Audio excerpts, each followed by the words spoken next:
What the website will tell you is that this is an economic association for unselfish people.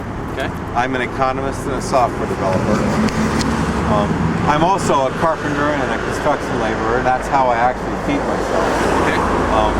This car has been all over the country without the signs.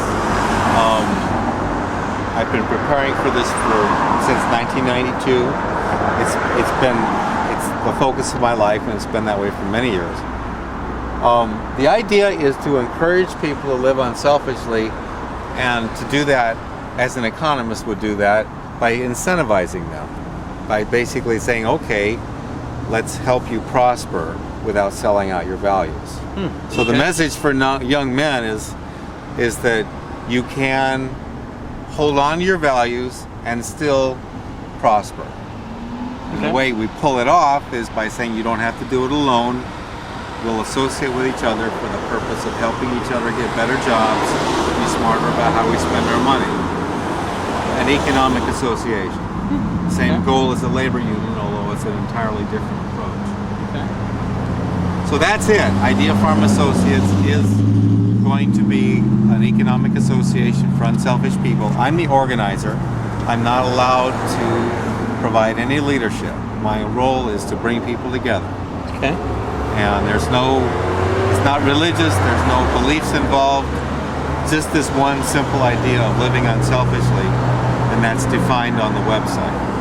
It's there's nothing esoteric about it. It's a very cut and dried, practical definition. So how do you define that from a positive sense? In other words, don't be selfish is a negative, what you don't want to be. What is the goal? What is the goal? This is almost like a setup interview. That's such a perfect question. The website defines the opposite of selfishness as being wholesomely connected to three things: other people, to the earth, and to your higher power.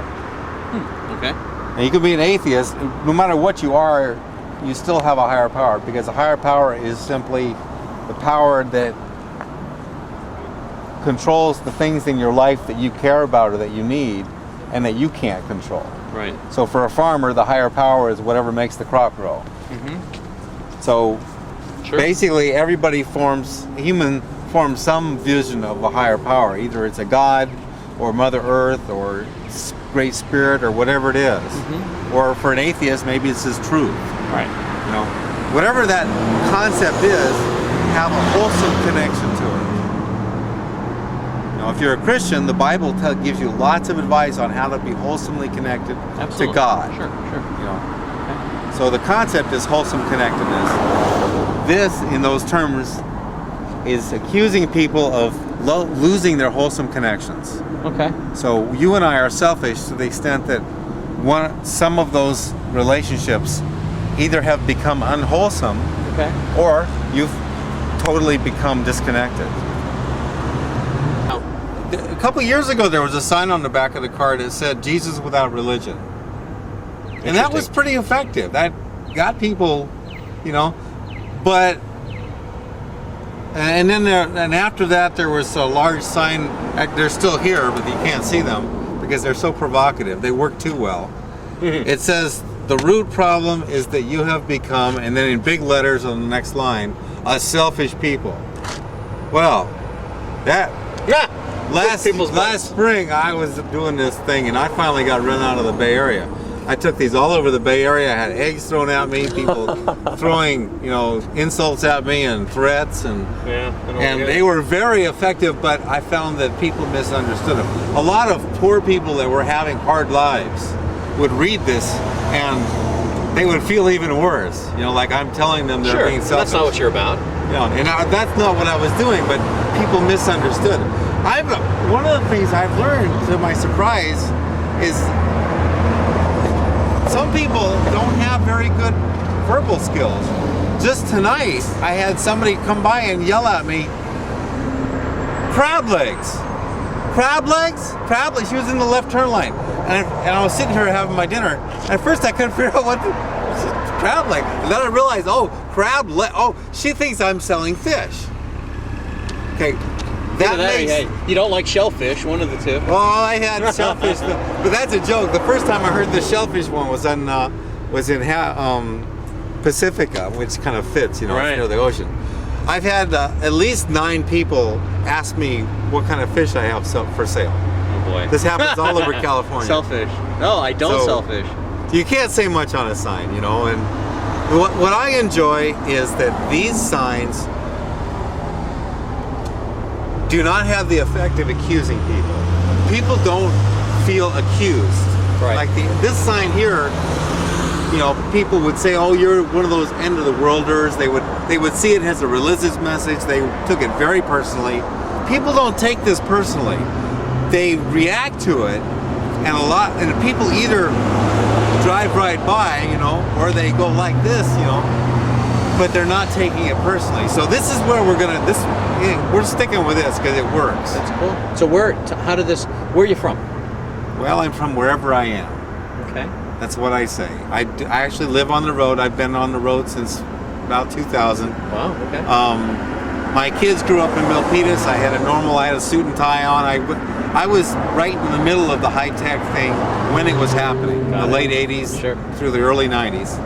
And 1992, the real short, my bio is on the website, Okay. so I won't duplicate that. But For our viewers at home. Huh? For our viewers at home, we're on the internet. Oh, what is the website, by the way? Ideafarm.com. Okay, thanks. And basically, I watched Silicon Valley disintegrate because of selfishness. Yeah, totally. It completely unraveled. Basically, I hope it's not a G-rated website. I got started writing software in 1974. Okay. And for 10 years, there wasn't a lot of money in it. It was prestige. People looked up to you, like, wow, you can program computers in there. There was a respect that was neat, you know, but it wasn't a money thing. It was like being a mathematician or something that most people don't know about. You know, it was kind of a high status, but it wasn't about money. It was a craft, and it was beautiful, and people were really intellectually engaged, and so that's what it was like for me when I was young.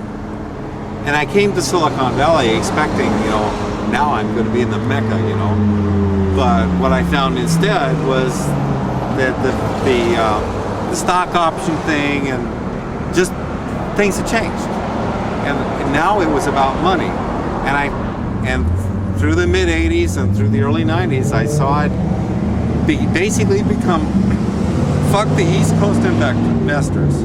The whole thing was about screwing the East Coast investors who hadn't caught on yet. You know, all these companies would be put together with $50 million on paper, but no concept of a product. Nobody ever had any intention of coming out with a product. It was literally just let's put some paper together that we can sell these fools in New Jersey who haven't caught on to the scam yet.